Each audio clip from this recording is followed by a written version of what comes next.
and welcome to One More Thing podcast. This morning I'm joined with Dr. Larry Baucom. Good morning. Well, I wasn't in church this Sunday, and I asked God to forgive me for that sin. And Did he? I don't know yet. We'll see. Yeah.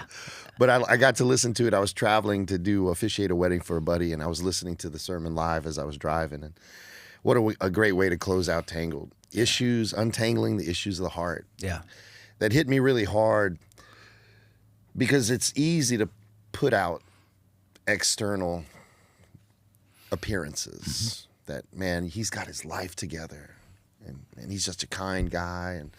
But man, your heart could be tangled up in a mess. And I love the way you exposited that sermon from Jesus.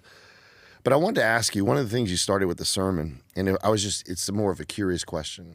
You've been pastoring for over 40 years, and you've seen culture shift. How have you personally, what is most different about you being a pastor, a very successful pastor? What's most different about you and what's changed in your heart between 40 plus years ago and now? That's a very good question. I would say if there is it's been a slow progression. It's not something that happens in a hurry. It's something that takes its time. But I would think it'd be the understanding that God loves me, probably the greatest one. Mm-hmm. I mean, it used to be, I'm not worthy. Mm-hmm. God's grace, God loves me, I'm not worthy, I'm so grateful. And, sometimes we get overwhelmed by the goodness and love of God for us. While we were sinners, Christ died for us. And while we were sinners, we're bad people, right? But God loves us anyway. And the transition for me is to realize I'm not a bad person. Mm-hmm. As a matter of fact, and I think theologically this is accurate, and it's been accurate throughout the ages, that whether you take Genesis, whichever chapter you want for the creation story, God looked on it and said it was good. Mm-hmm. What he created was good.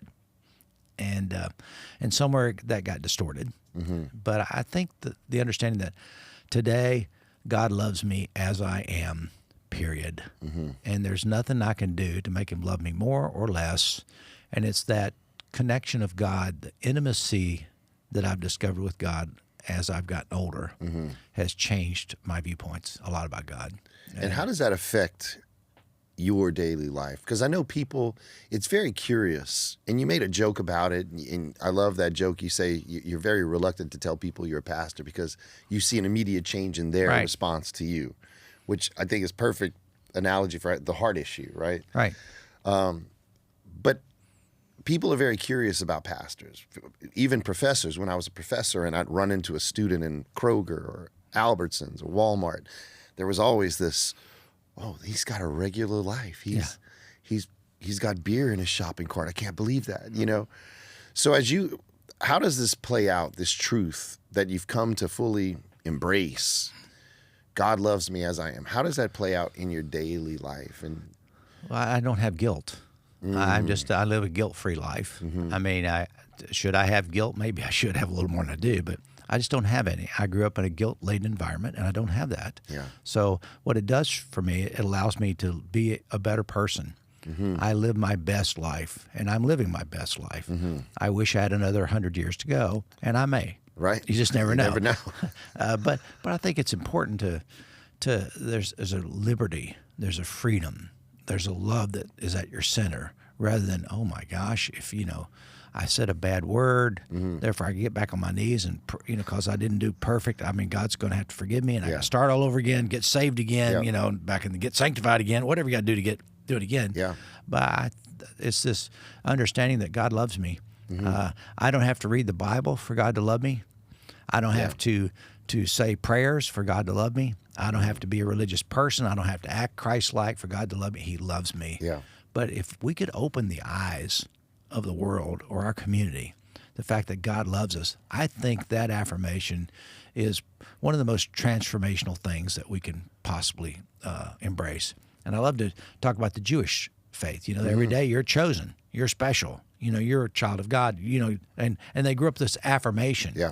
Now, where I think the Jewish community could be a little better is everybody else is goyim. Yeah. So we're the chosen. Right. Everybody else is just garbage or desert rats. Right. And I don't think that's a very good way to look at it. Right. But the pure rabbis would say, no. We are all children of God, whether you're Jewish or not. they get it. Yeah. And I think that's true in a lot of theological circles as you go, as we've aged and we get more inclusive and more acceptance. But how does it change me? I just, I don't live a performance-based life. Yeah. This is who I am. Some days I do pretty well. Some days, I could surely do better. Yeah. And I had that time of reflection, which reminds me, but it's not guilt-based. Yeah. It's just different. And that's such a powerful truth to not only believe, but to live. Yeah. Because I think the misnomer is, with more conservative fundamentalists, is, well, if you hold to that, then you just have a license to do whatever. Right. Which I go, no, the license given to me is, I've never felt this sort of intrinsic desire to just raise hell. Right, right. What it is it's opened my eyes to love deeper, to love people when they least expect it, and even when they least deserve it.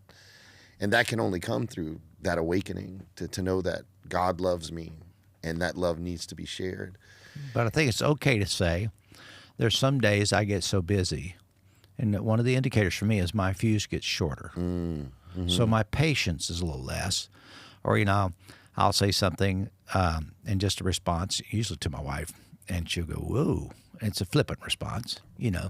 I ask her a question and she asks me a question. I go, your question didn't answer my question. Right. and I try to be kind about it. Right. But I'm a little annoyed that she didn't answer my question. Yep. And she's a little annoyed that I had to call her out on it. Yeah. But that's where I go, come on. Yeah. The fuse needs to be a little longer. And sometimes for all of us, we need to take a break, take a few weeks off. But one of the highest compliments I've ever been paid is when people come to me and say, wow, you're just like us. Yeah, because pastors put themselves on this pedestal. They're holy men of God, deeper levels of understanding and faith. And really, we're just guys trying to work it out, trying to figure it out, and trying to bring people along. Hey, join me as we walk together and discover this life on how to be better people. Yeah. And it's a community thing. It's one of those things. We have a mutual friend who's coming, relatively new to the church, our buddy Randy, Marchbank. Like, I love that guy. And his wife has come to Suncoast for a long time, and he's come, and he first came, he told us for the music, and he loved the music, but then he opened his heart to these teachings. Right. And he goes, man, religion wasn't for me. And we just had dinner just a couple of days ago, and he's like, he's opening himself to not just thinking about it, but putting it into practice.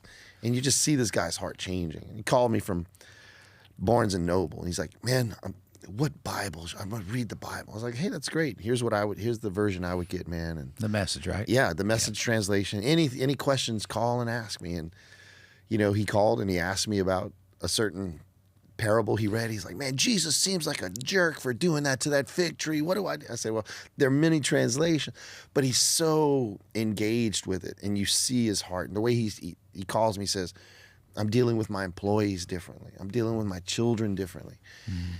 And that's a heart issue. That's a heart issue. Agreed. He's always been a good dude. Right. But man, when you open yourself up to letting your heart be transformed, not through coercion or manipulation or fear, but just through, this is true life. This is the best life, is to not hold grudges. Like you talked about the lex talionis, eye for an eye, tooth for a tooth. That was to prevent the escalation of violence. The escalation of violence. But Jesus says not only should we not escalate violence, we should escalate love. Yeah. Don't go 1 mile, go 2. Yeah. Don't just turn one cheek, give the other. And that's what I think, if we go beyond what is the base of love for people, that's what changes. Yeah. I mean, you read Romans for what it is. It's not God's wrath or God's anger or the fear of hell that transforms the heart. It is the kindness and the love of God. I agree. I think that's well said. And I think that when you go back to that 1 mile, 2 miles thing, I think for me that the important thing that's to add on to that is, because some of your consequences may affect other people around you. It's not just about me giving my shirt. It's about not when I refuse, they take my whole village shirt, or they kill off my village. Because I'm a jerk. Other people could have negative ramifications because that's who I am. Yeah. And I think that's a truth that we just hit the tip of it. Yeah. Because in my family, or in my community, if I'm a jerk, everybody pays a little. That's right. It's not just about me. That's right. We are so interconnected in our lives, and that connectivity is not so. When turn the other cheek, it's why don't fight back, because you could wipe out 100 people because of that. That's right. And of course, if they could apply those principles today in some of the war zones in the world, we'd be better off too. Absolutely. To say, hey, quit destroying, whether it's Israel and the Palestinian issues or Russia and Ukraine issues. Yeah. I love this point. We are all connected. Every one of these is one of God's children. That's right. They don't believe exactly like we do. None of them believe like probably what we do believe. Right. But we don't kill them off. That's right. Let's say, is there a way we can resolve these conflicts peaceably? And I think part of this passage is live in peacefulness. Yes. Within your community, and all of us have a part in that. That's right. And maybe I'm not doing it for me, but I'm doing it for the whole. That's right. And maybe that shirt wasn't a good look on me anyway. But maybe it's better than see me without a shirt. I don't know. Right. That's right. But it was a great close to the series, man. It was really awesome. And we have some good, you and I will be up this weekend together in dialogue, and we have Summer at the Movies coming up. Yeah, it's going to be a great lot of great things happening, man. Check us out. I agree. Thanks, Dr. Baucom. My pleasure. Thank you.